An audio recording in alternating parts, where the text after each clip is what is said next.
fundamental redefinition of marriage actually happened before same-sex marriage, within heterosexual marriage, away from the purpose of heterosexual marriage is man, woman, child, to two people who love each other. Once you do that, then that obviously is going to encompass things like two men or two women. When we had our dust-up at CNN about gun control, for example, I'm not going to go over all that again, but had I been very different with you, if I'd been very, respectful and said, look, I'm a British guy, these aren't my laws, I'm just as horrified as you are by these massacres, and didn't talk about gun control, which I think has always been a terribly inflammatory phrase for many Americans. They don't want to be controlled. And they certainly don't want to hear a British accent telling them about how there should be more control. But if I'd phrased it as about gun safety, if that had always been the debate in America, how do you make it safer in a country that has 400 million firearms in circulation? Would that have been a more constructive debate, do you think? I think it would have been a more informative debate. And the reason being, I think that clarity is very much opposed sometimes by passion. And we all get passionate about these issues. I'm not going to pretend I'm not passionate on my show, or I'm completely dispassionate in all circumstances. I'm obviously not. But, I think that would have allowed for the kind of discussion where we could have looked at data from various areas of the world. Where have regulations been effective? Where have they not been effective? What are, as I said on the show, actually, at the time, I believe, what are the risks and rewards of particular policies? That's where the good discussion area, I think, gets done. Just final point on the gun thing, but I'm aware many viewers who watch this in America own guns and support I own guns, the Second Amendment rights and so on. Where do you see the line going? As you have all these massacres and as gun ownership increases, there's more guns in circulation. What do you do about that? I mean, as a country as big and powerful as America, what more can be done to just make it safer?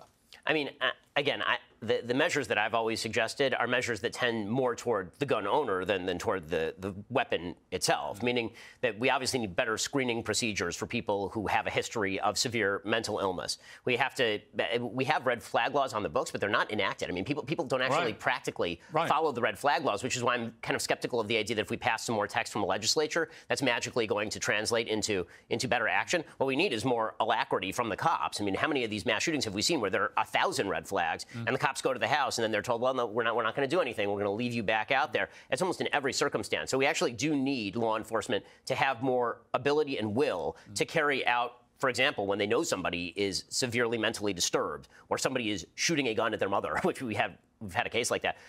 That would be a time where you actually remove the person's guns and keep track of them, make sure they can't actually get guns. Right? I mean, see, if I had my way again, when I was doing that debating, I would have had this kind of conversation. I can look back at those and realise I was letting my own emotions override. We all have these. I mean, yeah, but it's interesting, isn't it? I do think an important part of how we get to a better place as society now, away from this tribalism, away from all this stuff, is you've got to be prepared to have this kind of conversation, which doesn't end up with me just looking at you and shouting, well, you're a complete idiot because you don't agree with me, right? It's more complicated. It's more nuanced. Life is more nuanced than that. I like to think so. And I think that, again, those conversations can be really, really productive. I try to make a habit. I have my regular daily show, but I also have a show called The Sunday Special that you've been on, in which I bring on a bunch of people who disagree, from Bill Maher to Anna Kasparian. Yeah. And we actually try to talk through these issues. And last time I came on, I found it a very surprisingly pleasant experience. Yeah, exactly. We're supposed to be living in this terrible time of misinformation and disinformation. I can't think of anything worse in terms of misinformation than the idea that a biological man is, in fact, a female. And when you see what's happening in sport, it's even more absurd, where you see 6'3" swimmers, formerly male swimmers, dominating the women's sport. And you think, well, where does this leave women's sport? If you just allow this to continue, ultimately, women's sport will get destroyed. I mean, honestly, the most frightening part of this to me is not even sort of the direct consequences of this. And some of it is directed at kids, right? I mean, we are teaching kids in the United States who are 5, 6, 7 years old about gender fluidity, about how boys can become girls, which kids are vulnerable. Kids need to be protected from nonsense. And kids actually need rules and expectations. And basically saying to them that you can be a member of the opposite sex is insane. And what we've seen, predictably enough, from young people, from teenagers, is a radical, skyrocketing, increasing rate of people who are identifying as trans or gender non-binary, and then, not shockingly, at the exact same time, a rapid rise in suicidal ideation and depression and confusion. None of that is a shock. This is all a social contagion. And there's never been anything remotely like it. Well, there was the scandal of the Tavistock Clinic in London, which, anyone who raised any concerns about this was immediately branded transphobic, which put people off raising concerns. But it turned out 97% of the young kids that were sent there for this gender reassignment turned out to have other issues, from autism to depression to 97%. And what they really needed was an adult to be adult about this and say, well, before we irrevocably change your body and cut you to pieces, we're actually going to have a proper conversation about these other issues you've got, right? Exactly. But yeah, again, I think this is part of a broader attack on the notion of truth, and an attack on institutions is really what it is in the end. Because the question is, why is it so important to teach kids who are 5, 6, 7 years old about being gender non-binary or trans? Again, there is an actual condition called gender dysphoria or gender identity disorder, and some people suffer from it. It's a very small percentage of the population. It is not 30, 40%, 20%, 10%, 5% of the population, but it does exist, obviously, and those people are suffering, and we should try to find ways to help them, whether that is in the medical context with regard to therapy or whether we're talking about, just families treating them well. But that is not the same thing as indoctrinating entire generations of people and forcing all of society to go along with it. I mean, this is the real issue. Right. You're asking all of society to tell a lie in the name of sensitivity. Well, once you've done that with any issue, you can do that with pretty much every issue. Well, we saw it with the ridiculous farce of the Roald Dahl books, all having this sensitivity reading, removing hundreds and hundreds of words and phrases from this iconic author. He's sold 300 million books. Suddenly they're rewriting this stuff, and some of the rewrites were so completely ridiculous. One where tractors are referred to as black. They had to change that because somehow you can't have a black tractor. Well, what if the tractor's black? One of the real problems here is that the modern context cannot understand why kids would read Roald Dahl. That really is the major issue. Right. So I read Roald Dahl to my kids. I just got through, I think, pretty much his entire corpus with my 6-year-old. And they're extraordinary books. Kids love it of course. Because the books are mean. Because the books are mean, right? The books are about life is a rough place where people are mean to you and social expectations are set for you. And people will talk to you about Which is a great preparation for what the actual world is like. Correct. Right? Whereas now you move to a place where even egg and spoon races have been banned in England, for example, at schools, because they encourage too much aggression amongst the kids who want to win. It's like, well, where does that leave you then? So kids get taught everybody wins. You all get a participation prize. Once you have that mindset, where's the preparation for the real world? That's right. Well, it's a war against reality. And the reality is that, for example, in Charlie and the Chocolate Factory, being fat is not as good for you as not being fat, right? If you're Augustus Gloop, it turns out that you probably shouldn't overeat, but this is considered mean, so we're just going to cut the word fat. Right, but the reader, the sensitivity reader said... They called it enormous, right? Yes, you couldn't be fat, but you could be enormous. What the hell are you talking about? You can't wipe that away, but again, I think that's setting up a predicate for a broader ideological shift, which is any problems you experience in your life are through no volition of your own or any action of your own. You're not responsible for your own actions. Society at large is responsible for your actions for setting up unrealistic standards of beauty, or society is responsible for setting up some sort of sensitivity to you as a human being. So you don't agree with gay marriage or with gay parenting? I don't want to misquote you, but I think that's your position. Now, I would say that reading the rest of your views on stuff, you're very about fairness and equality for all, right?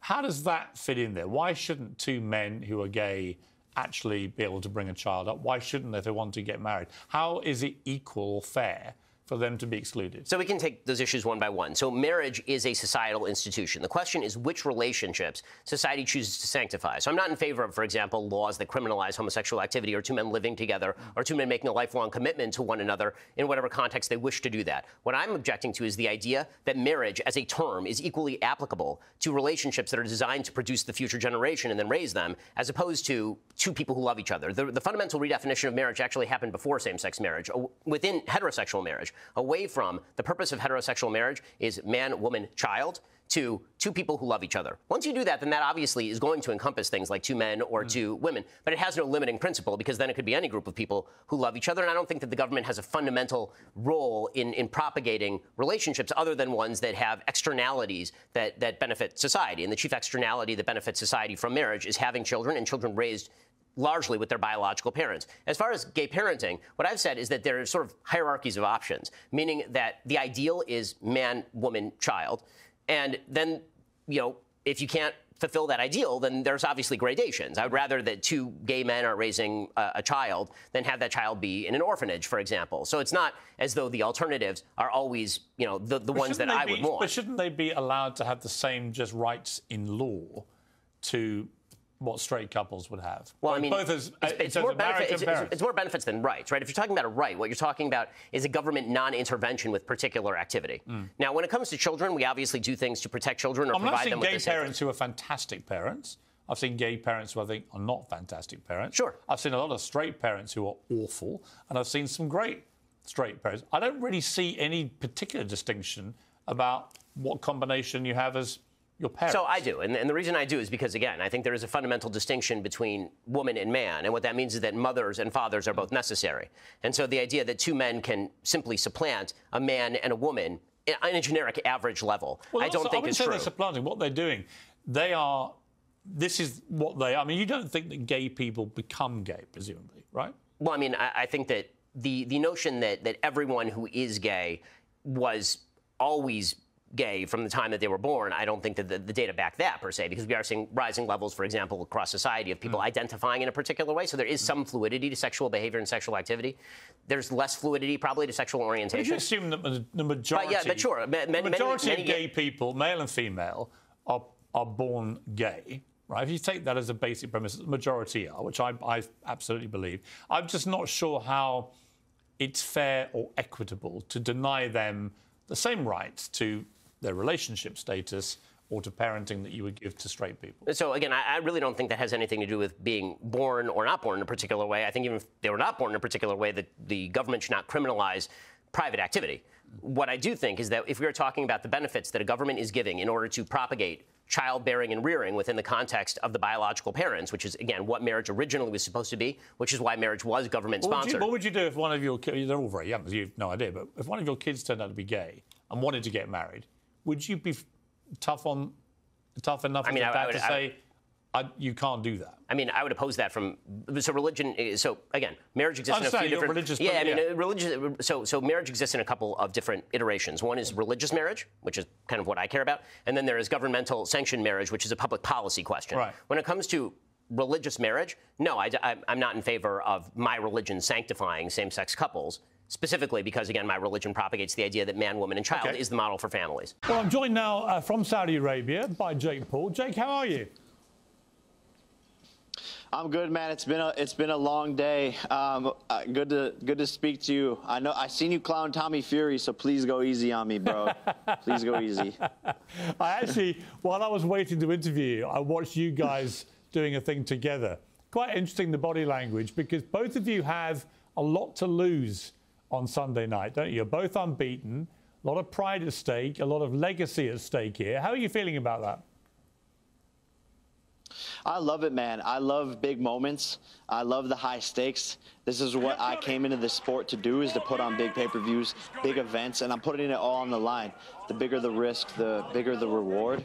And there's a lot, like you said, on the line. It's UK versus US. It's the Furies versus the Pauls. And I have to go out there and prove that I could beat a professional boxer, because that's been the #1 criticism of my career so far. So I'm super excited for this. Let me ask you about the fight on Sunday. You're up against a guy, like I said, who's unbeaten. There's a lot at stake here. It's a proper fight now. I mean, all the criticism you've taken that you haven't had a proper fight against a sort of lifelong professional boxer, that criticism ends on Sunday night. Do you have any doubt? I hear you guys have agreed now whoever wins takes all the money. And that's a lot of money, nearly $10 million. Have you got any doubt in your head right now that you will win and that you may win by knockout? No, I don't. I'm confident in my preparation. You know, anything can happen in a boxing match, but you work to make those things not happen. And he just doesn't have the power, the capabilities to do anything to be able to defeat me. And that's why I'm willing to put my money where my mouth is, because talk is cheap. And that's why I'm putting it all on the line. And Sunday night, you're going to see me knock this guy out. Be there, pay-per-view, pull up. Piers Morgan, thank you, bro, for having me. Final question. Would you ever fight your brother? I don't know. It depends what day you ask me, but I don't know if it'll ever happen, man. We could fantasize about it, but who would win? Who knows? I think it could be really interesting. I would win. I would win. And that's the tough part, is if he's okay with being the older brother that loses, then I would do the fight, but I just don't know if he's going to be okay with You know, that. this is how my younger brothers talk about me, and I still beat them at arm wrestling. Well, good for you, Piers. Much so, you claim to be Jewish, but you're not Jewish. I never claimed to be Jewish. I've always made a party favor joke. You claim to be Jewish, half Jewish, a proud American Jew, a Latino Jew, and a non-observant Jew. They're all direct quotes from you. So But you're not. You're Piers, a Catholic. Like me. I'm a Catholic. Pierce, I've always made this as a party favor joke, and I've done it on stages across What's this country. funny about falsely claiming you're Jewish? No, not falsely claiming I'm Jewish. I'd always say I was raised Catholic, but I come from a Jewish family, so that makes me Jewish. But again, it's always been a party favor. Everybody's always laughed, and sure now that do. everybody's canceling me, everybody's pounding down for a pound of flesh. Because you're not Jewish. Well, I never said I was. You said you were. And I would always say, but my grandparents are Jewish on my mother's side, so I'm Jewish. That was always a joke. Everybody used to laugh it up. I said it to a room with 1,000 people in November. People were hysterically laughing. It was funny to them. They loved it. I don't think Jewish people find it funny. They were Jewish. I was in a room with the Republican Do you think Jewish Jewish coalition. people find it funny that a US congressman who's a Catholic with no apparent background of any Jewish heritage whatsoever, other than you say you have it, no one can find it, I think a lot of Jewish people would find that offensive. But you angrily denied being a drag artist after a Brazilian drag queen posted a picture of herself with you. You said the most recent obsession from the media claiming I'm a drag queen or performed as a drag queen is categorically false. It is. It's not, though, is it? Pierce. Seen the pictures. Hold on. I go out. So if I was a drag queen, I was the poorest drag queen in the world because I had one outfit in one day. I'm not saying you were the shortest-lived career. I'm not saying you were a good drag queen. I'm just saying you clearly dressed up in drag. Once. Oh, sorry. Okay. So it's like me saying Rudy Giuliani I'm not a dressed up. murderer. I only killed one person. No, I understand. I mean, but Rudy Giuliani dressed up in drag. It's not a whataboutery. Is he a drag queen? I've got a lot of questions for Rudy Giuliani. Here's my point. You dressed up in drag. Look, here's my point. Here's my point. Why deny it? I didn't deny. Why attack the obsessive media for publishing a truth? Because the media is not telling the truth. The media is portraying to the American. You just admitted they are. They're portraying to the American people that I'm a drag performer, a career drag queen, which is offensive to drag queens, by the way. And I'm pretty sure most of the drag queens in New York City would agree. Here's why they think that. Not just because you've admitted you dressed up in drag, but a 2011 Wikipedia bio for a user named Anthony DeVolder, one of your pseudonyms, claimed that following a successful drag career, you landed roles on Disney Channel shows like Hannah Montana and a role in a movie called The Invasion starring Uma Thurman. Now, either you did that under your pseudonym, which you have told me you use, or somebody has gone away and created their own Wikipedia bio using one of your pseudonyms to invent all this. Why would they do that? I had no notion, idea, or even... I didn't know this Wikipedia page existed. Why would someone invent you and pretend to be you in 2011? Everyone knows who you are. I'm making this very clear. I have no clue. I have no ownership of that page. Weird, though, right? Weird. Someone... Piers. This is 12 years ago. Piers, my point to you... No one knows who you are. I never tried to be an actor, never pretended to be an actor. B, I was never a career drag queen. I did once. I dressed up in drag. Once we've seen photograph. But, I mean, is it likely... I mean, again, look, I don't care if you dress up in drag. It doesn't make any odds to me. Why do I care? Look... Here's my question for you. A, it's unlikely you did that only once, if I may be so bold as to suggest that. You can say that. It's just that only once have we got photographic evidence, right? Pierce, I think it's just, to me, it's almost amusing that people are trying to fight me of being something that I'm not, that, quite frankly, if I were to say, oh, yeah, I'm a drag queen, that would probably give me redemption points, which I'm not willing to take it, because then I'd be admitting to a lie just to cover myself for the media.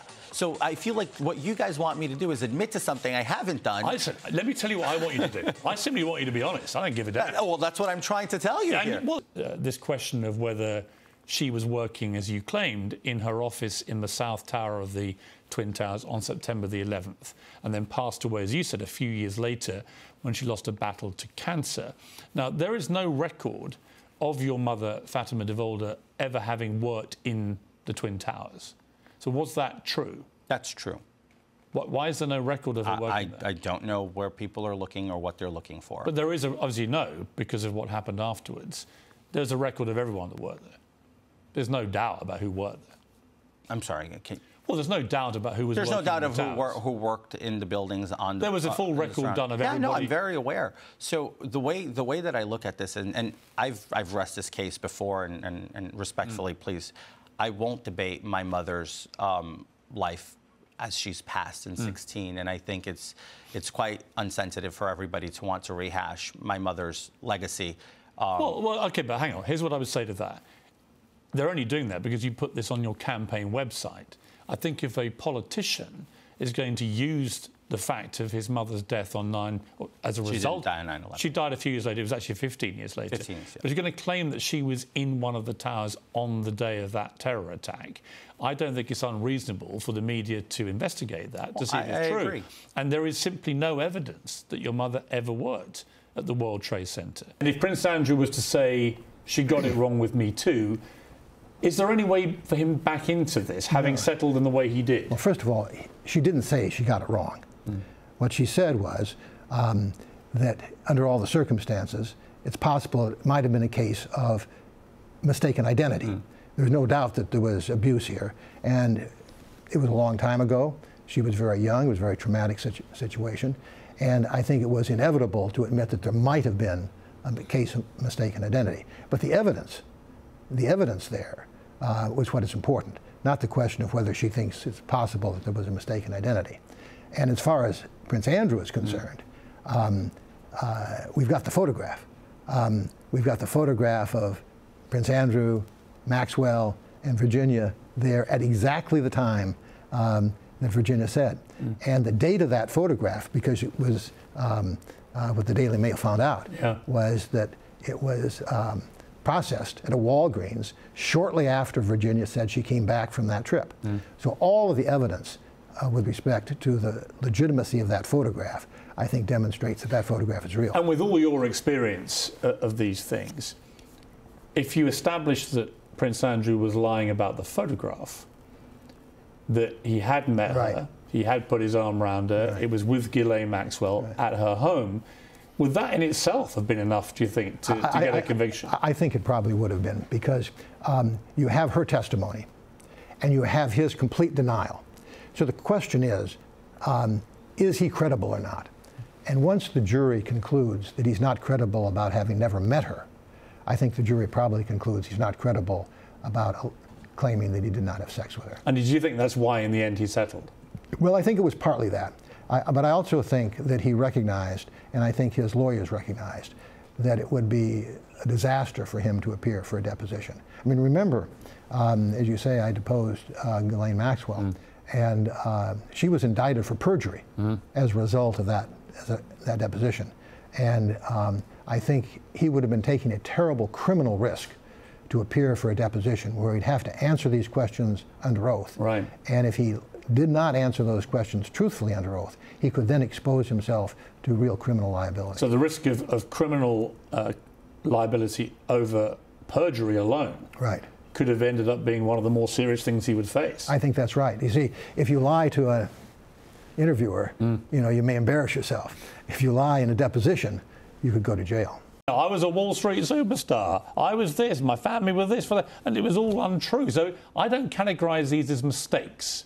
I think that part of your process, of the cathartic process of redemption, if you like, it's got to start from, I've been a terrible liar. I mean, would you be prepared to say that? Sure. Like I said, well, I've been a terrible liar on those subjects. And what I tried to convey to the American people is I made mistakes of allowing the pressures of what I thought needed to be done in order to...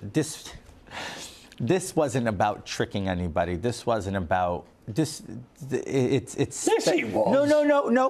Let me finish. The whole thing was about tricking people. Let me finish. It wasn't about tricking the people. This was about getting accepted by the party here locally.